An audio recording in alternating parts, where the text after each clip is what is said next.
Dalam kitab Qasaid ini ya dibahas oleh guru kita Habib Ali dari kitab Habib Abdullah bin Al-Haddad tentang kewajiban kita menjaga kemaluan dari apa yang diharamkan oleh Allah Subhanahu wa taala. Allah taala memerintahkan kita untuk menjaga kemaluan ini dari hal-hal yang diharamkan oleh Allah taala, dari perzinahan, dari mohon maaf homoseksual, lesbi atau lain sebagainya. Ini adalah hal-hal yang memang sangat dilarang oleh Allah Subhanahu wa taala. Dan dosanya amat besar di mata Allah Subhanahu wa taala. Dan Allah Subhanahu wa taala memuji orang-orang yang berusaha untuk menjaga kemaluan mereka dari apa yang diharamkan oleh Allah taala. Allah memuji mereka, mengapresiasi mereka dan menjanjikan untuk mereka yang berusaha untuk menjaga surga dari Allah Subhanahu wa taala. Hal ini dinyatakan oleh Allah Subhanahu wa taala di dalam surat Al-Mu'minun, di dalam surat Al-Ma'arij dan lain sebagainya, bahwasanya Allah taala memuji orang-orang yang menjaga kemaluan mereka. Allah taala mengatakan walladzina hum li furujihim hafizun illa ala azwajihim aw ma malakat aymanuhum fa innahum ghairu malumin faman ittaqa wara'a dzalika fa ulaika humul aadun. Allah taala memuji mereka orang-orang yang senantiasa menjaga kemaluan mereka. Mereka tidak melampiaskan hasrat, nafsu atau syahwat dari kemaluan mereka, melainkan di tempat yang dihalalkan oleh Allah Subhanahu wa taala, yaitu kepada istri-istri mereka. Itulah yang dinyatakan oleh Allah Subhanahu wa taala di dalam Al-Qur'an. Hadirin yang dimuliakan oleh Allah Subhanahu wa taala, orang yang menjaga kemaluannya dan yang diharamkan oleh Allah Subhanahu wa taala itu dikatakan man yadman li ma baina lihyai wa ma baina farjai wa ma baina fakhidai adman lahu bil jannah kama qala Nabi sallallahu alaihi wasallam. Baginda Nabi sallallahu alaihi wasallam mengatakan barang siapa yang menjamin untukku, kata Rasulullah, apa? Sesuatu yang diapit oleh kedua rahangnya, rahang atas dan rahang bawah. Apa itu? Nih, lisan. Wa ma baina fakhidai, dan apa yang diapit oleh kedua pahanya. Apa itu? Kemaluan. Nabi bilang barang siapa yang menjamin kedua hal itu untukku, maka aku akan menjamin untuknya surga, kata Nabi Muhammad SAW. Hadirin dan hadirat yang dimuliakan Allah, seseorang di antara kita tidak akan pernah mampu atau bahkan sangat sulit sekali untuk menjaga kemaluannya dari yang haram yang diharamkan oleh Allah Ta'ala, melainkan dengan cara dia menjaga matanya dari apa yang diharamkan oleh Allah Ta'ala. Sebab kemaksiatan besar tersebut, naudzubillah, perzinahan dan lain sebagainya, itu tidak akan pernah terjadi kecuali ada mukadimahnya, ada permulaannya.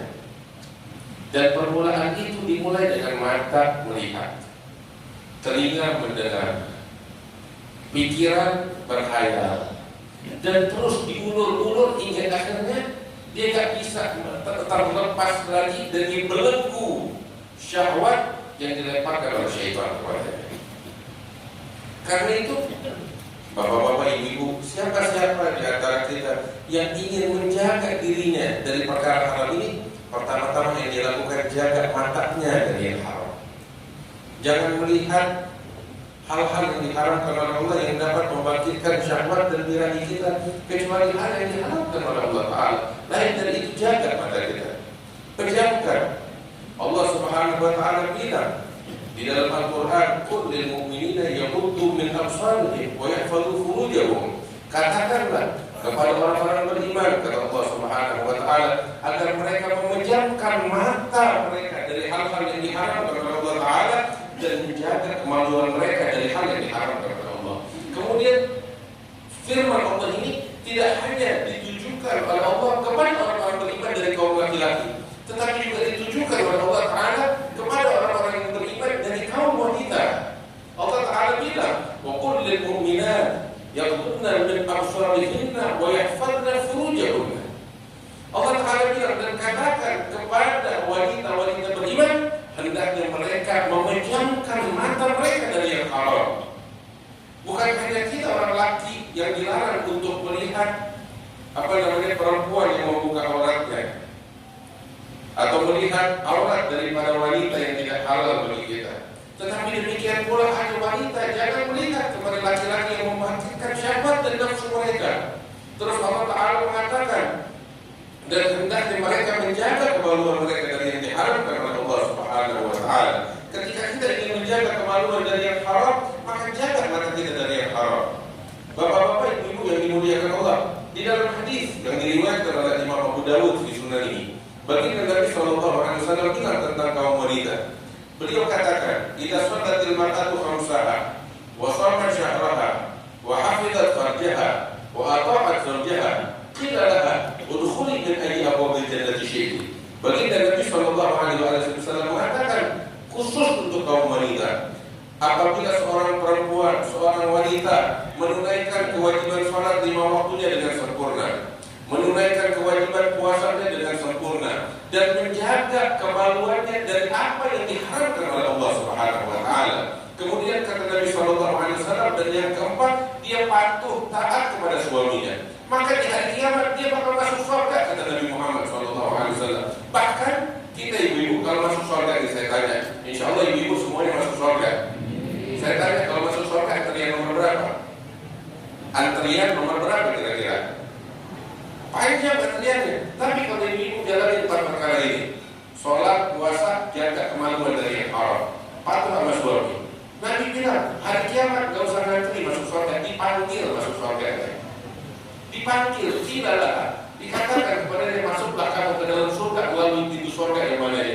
Macam ini, pintu majelis duita kan banyak nih. Ibu-ibu mau masuk dari yang mana ini bebas. Pintu surga di lapangan, ibu-ibu mau masuk dari mana ini bebas, nggak pakai ngantri. Itu deh. Tapi kita jaga kemaluan kita dari yang diharapkan oleh Allah Subhanahu wa Ta'ala dengan menjaga mata kita. Kemudian juga itu yang pertama. Kemudian zaman kita sekarang ini berat. Tahu apa? Godaan-godaan yang datang, mohon maaf, dari media sosial kita, dari internet, dari handphone, dari alat-alat komunikasi. Kalau nggak kita batasin, maka kita bakal terjerumus di dalam tempat-tempat yang diharamkan oleh Allah Subhanahu wa Ta'ala. Ini yang harus kita jaga bagi diri kita, anak dari keluarga kita, bapak-bapak, ibu-ibu. Kita wajib periksa handphone anak-anak kita. Jangan sampai ada hal-hal yang tidak baik. Kita sekarang sholat di handphone kita ada hal yang kotor. Bagaimana kita dengan Allah bawa barang semacam itu? Jaga diri kita, bapak-bapak, ibu-ibu. Itulah cara-cara agar kita bisa menjaga diri kita dari apa yang diharapkan oleh Allah daripada kemaksiatan kemaluan tersebut. Terus yang kedua, dan ini sangat penting. Tahu apa? Kita diciptakan oleh Allah Subhanahu wa Ta'ala sebagai makhluk yang bersyahwat. Betul. Kita diciptakan oleh Allah demikian. Gak bisa kita melepas nafsu dan syahwat kita. Gak bisa, sebagai ujian dari Allah kepada kita, dan dibalik itu ada hikmah yang besar dari Allah Ta'ala. Tetapi apa? Kita kalau ingin terselamatkan dari kemaksiatan, kemaluan, apa ya? Caranya kita menikah, salurkan nafsu dan syahwat kita di tempat yang dihalalkan oleh Allah Subhanahu wa Ta'ala. Lebih baik kita menahan itu, orang bisa selama ini kita menahan itu. Tetapi dikasih oleh Allah Ta'ala jalan keluar yang tidak bertolak belakang dengan fitrah kita, yaitu apa? Menikah. Maka itu Nabi SAW mengatakan, an-nikahu min sunnati, faman raghiba an sunnati falaysa minni. Nabi SAW menikahlah, kata Nabi, nikah itu bagian dari sunnahku, yang berpaling dari sunnahku, dia bukan bagian dariku. Dan Nabi mengizinkan, ayo ekspresikan apa yang kamu inginkan dengan pasangan yang dihalalkan oleh Allah Subhanahu wa Ta'ala. Dan ini bapak-bapak, ibu-ibu, hal yang penting juga yang dapat menjaga kita dari hal yang diharamkan oleh Allah Ta'ala. Kita diwajibkan oleh Allah Ta'ala untuk ibu-ibu servis suaminya, sehingga suaminya gak lihat yang lain. Bapak-bapak, tunaikan kewajiban kita kepada istri kita, sehingga betul-betul istri kita pun memberikan segala yang terbaik pada kita, saling bahu-membahu. Sayyidina Abdullah bin Abbas, beliau katakan, bapak-bapak, Abdullah bin Abbas, orang sahabat yang tahu, beliau katakan, saya ini dandan untuk istri saya, sebagaimana saya meminta istri saya dandan untuk saya. Kenapa? Sebab hasrat yang ada di diri saya pun ada pada diri istri Dan ini yang disebut oleh Allah Ta'ala, walahunna mithlul ladzi 'alaihinna. Mereka memiliki hak yang wajib. Istri kita punya hak yang wajib kita tunaikan, sebagaimana kita pun punya hak yang wajib ditunaikan oleh istri kita. Dan ini hikmah dibalik itu untuk menjaga dan membentengi diri kita dari apa yang diharamkan oleh Allah Subhanahu wa Ta'ala. Karena itu jaga diri kita dengan hal-hal semacam ini dari apa yang diharapkan oleh Allah Subhanahu wa Ta'ala, dan di atas itu semua kita minta pertolongan dari Allah Subhanahu wa Ta'ala. Apabila kita meminta pertolongan dari Allah, maka semuanya akan dimudahkan oleh Allah Subhanahu wa Ta'ala. Mudah-mudahan Allah membimbing kita ke jalan yang diridhai oleh Allah. Dijadikan kita sebagai manusia yang bertakwa kepada Allah. Dijaga diri kita